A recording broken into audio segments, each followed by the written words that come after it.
ga o bí kò ṣe bàbá lókè. Ta ni ó tún fi gbogbo ọpẹ́ mi fún? Ọlọ́run tó dá wọn òkè ìgbàanì, ẹ̀yin ni mo fi ọpẹ́ mi fún. Hi guys, good morning. Welcome back to Obodooyinbo TV. It's your girl Bridget Ekpo. Thank you very much for stopping by. If it's your first time, do remember to subscribe. Is the red button down there. If you click on the bell sign, it tells you whenever I upload my videos. Thank you so much for all my returning subscribers. You guys are so amazing. Thanks for all the love and the support. I feel your love, like a woman feels the kick of her pregnancy, of her unborn child in her womb. That's how much I feel your love. Thank you so much, guys. I really love and appreciate you. Thank you. A few days ago, I did a blog and I asked for some questions, what people would like for me to talk about, and I got a couple of questions that I'm going to try and cover in the next couple of weeks. But this is the first one, and it's from Rachel. Rachel said, Auntie B, please make a video on cohabitation among African youths and teen pregnancy. I beg now. That's funny. Rachel, you don't need to beg. I'm happy to talk about, whatever you want me to talk about. Oh dear. London is a funny city, I tell you. The whole of the UK is a very funny place when it comes to weather. I'm out and about this morning, and yesterday was very bright and sunny, so I decided to wear casuals today, thinking that it's still going to be a summer day. Surprise, the weather is cold today, so I'm going to be in trouble for what I'm wearing now. If I knew, usually I would check the weather to see what the temperatures are. I didn't check today, so I'm going to have myself to blame now for wearing this skimpy outfit. Right, I'm talking about cohabitation and teen pregnancy. When it comes to cohabitation, my views on it are going to be a bit traditional, because that's just the way I was raised. I was raised to believe that you don't live with a man except you are married. That is just my generation. Maybe I'm a bit old-fashioned, but that is the way I was raised. That's my belief. My parents, when they were alive, I wouldn't think of going to live with a man that I'm not married to. Hey, that would be the last thing I would ever dream of. The highest I've ever done when I was young, or when I started dating and having boyfriend, was going to spend a weekend with a boyfriend. Thinking of packing my load to go and live with a man, oh my God, no. Yeah, so, but then again, that's just me, and people who were raised in my generation, which is children who were born in the 70s. So I wouldn't think about it. But since then, I'm not realistic about what's happening today. The world is constantly changing, and I'm not going to deceive myself to say all the children that we have, the world is constantly changing. So sometimes we Africans struggle to move with changing times, but if you want to be realistic with yourself, you understand that you don't expect that now. So I'm obviously just following it up. More and more often, people are moving in to live with boyfriends or partners, having babies before marriage. It's happening. I know a couple of family friends, children who've done that. But this is what my parents always said to me, or this is what I learned when I was growing up about cohabiting. Why would somebody pay for what they already have? Yeah, I know it sounds crude, but it's true. If you're already living with a man, he hasn't married you, he hasn't given you a ring, he hasn't paid your bride price, you are cooking and cleaning for him, you are sleeping with him every night, you are, cleaning his house, having his babies, generally doing all the duties of a wife. What is the motivation for him to marry you? There's no motivation, because you've already given yourself to him. So personally, I wouldn't want my daughter to do that. No. Before you move in with a man, ensure that at least you are engaged. He's come to see us. He's come to see your parents. At least that respect is there, because I don't think I'll be very comfortable going to my daughter's house who is living with a man that she's not married to. No, I won't like that at all. I don't want it for myself. But obviously people are different. So yeah, it's happening. But young people these days, it's a bit complicated with you guys, man. It's a different world. It's a different world. Things are moving. Things have changed. Yeah.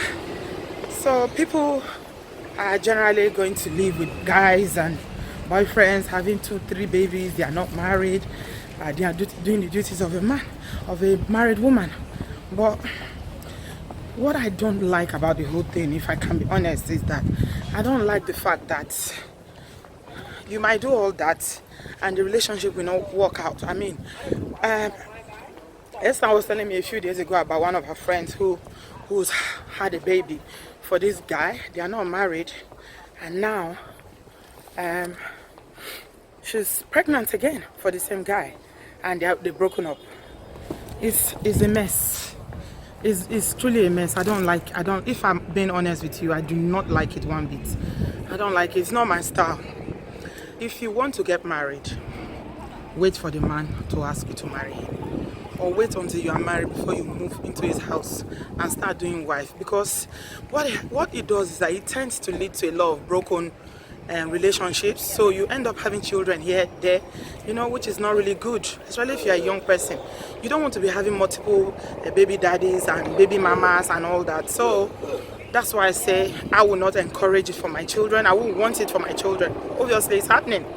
I'm not ignorant of what's happening in today's society. So yeah, it's happening. People are having babies with guys that they are not married to. Boys are impregnating young ladies they are not married to. But it's not the best. It tends to lead to a lot of broken relationships and broken, complicated kind of relationship with people that, you might not end up spending the rest of your life with. You have children with this one. I don't like it. I don't. So for you ladies, I mean, because it's a lady that asked me this question, a young woman that asked me this question, what I would say to you is that wait, just wait. God's time is the best. Allow him to marry you properly before you move into the house. Even if you have a baby, maybe you're not on contraceptive and you got pregnant and you have a baby, I won't advise that you now move in and start doing marriage or start living like a married couple when you are not legally married. And then if you want to look at it legally, what I know from this country is that if you are living with somebody that you are not married to, you have no rights as a woman.